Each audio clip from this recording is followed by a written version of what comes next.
Back again for another video. So this time y'all is just gonna ride with me because I got stuff to do. I gotta do this stuff on the move. Like I can't be out here, chilling at the house and, trying to do videos all the time. So I invested into something that can assist me with my multitasking and what I do. So anyways, what was that? Anyways, so the topic that I have today is going to be on entitlement. I've said this a few times around in chats, and I've said it, on streams and whatnot. But I thought I might give a better clarification and a more lengthy discussion or lengthy rhetoric of what I'm talking about when it comes to entitlement. And I want to talk about, let's go over what entitlement is first. It is my high belief and opinion that entitlement comes from pride. Pride is an emotion, meaning that you don't always feel entitled, therefore, because you can't always feel prideful about something, an interaction that you may have went in, things that you may have done. But nonetheless, pride still exists, when it's expressed. Pride itself it can be toxic. Pride isn't always toxic. We often hear the saying, you should take some pride in your work. It's not so. It's and pride in your work meaning that you take interest, you hold high value into what you do. You put some stock into your ability to create whatever your work may be. But there's another side of pride, which is the toxic side of pride. With the toxic side of pride, you have entitlement. But actually, you have entitlement on the other side of positive pride, non-toxic pride, because you can feel, you can be prideful about your work, and therefore you feel that you should be paid accordingly to your work, and that is an entitlement mindset as well. So don't get me wrong, entitlement necessarily is not negative, neither is pride. But where it becomes toxic and it becomes dysfunctional is it goes back to my power and responsibility / accountability rhetoric. The power is in what you do. Therefore, you can place the responsibility of the power that you're giving to someone, which is your product, and they now have a responsibility to reciprocate in the way that you see fit for what you gave them. Especially when it comes to product. I don't necessarily mean this about a relationship or anything like that, because that can become toxic as well, but I won't get into that.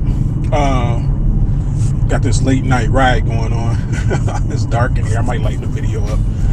But anyway, so what I mean by this is the toxic entitlement is when you don't do any work, but you expect a product. You don't do any work, but you expect to be paid for something. This goes back to the whole rhetoric of, I exist, so therefore I should be pedestalized, when it comes to how females view themselves according to how people treat them.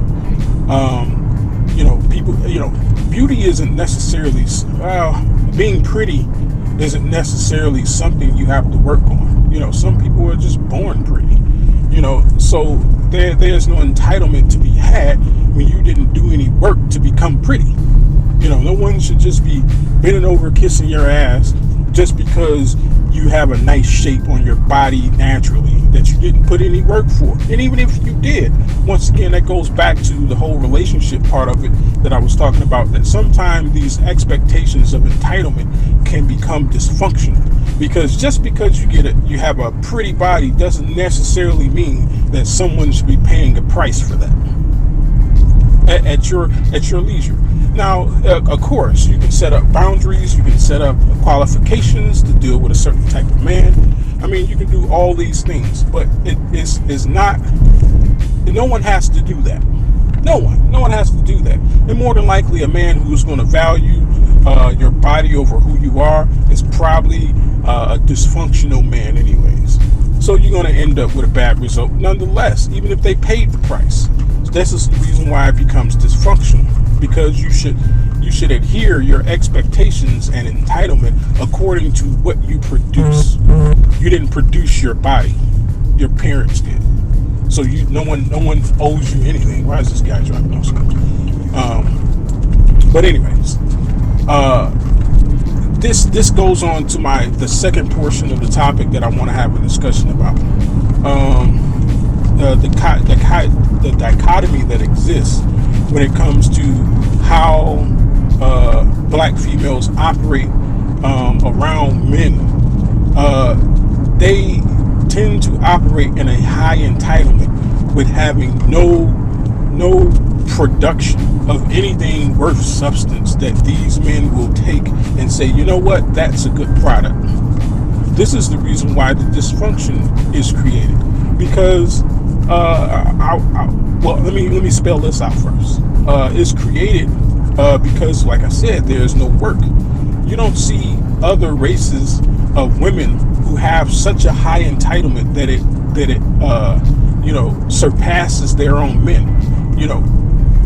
Chinese men, they have a entitlement of what they expect from their women more so than what the women expect of them.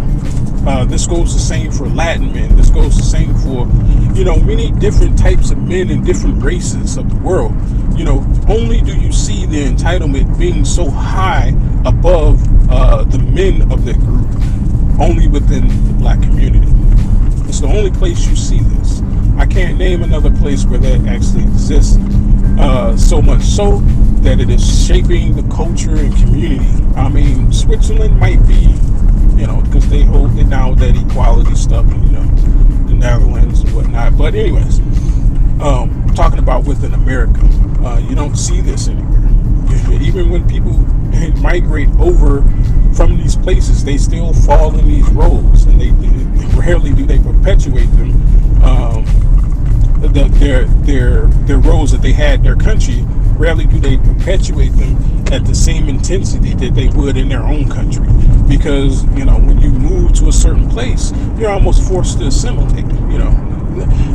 You won't go too long talking English in somewhere like in the middle of China, rural China. You won't do that, because most of the people speak Chinese there. You're gonna have to adapt. Anyways, my point. The only place this exists is in the black community. Think about that. Think about all the other races of men and women out there, in their own races. They don't have this level of entitlement that women in these races. But that is what's breeding part of the dysfunction in our community, if you want to call it that.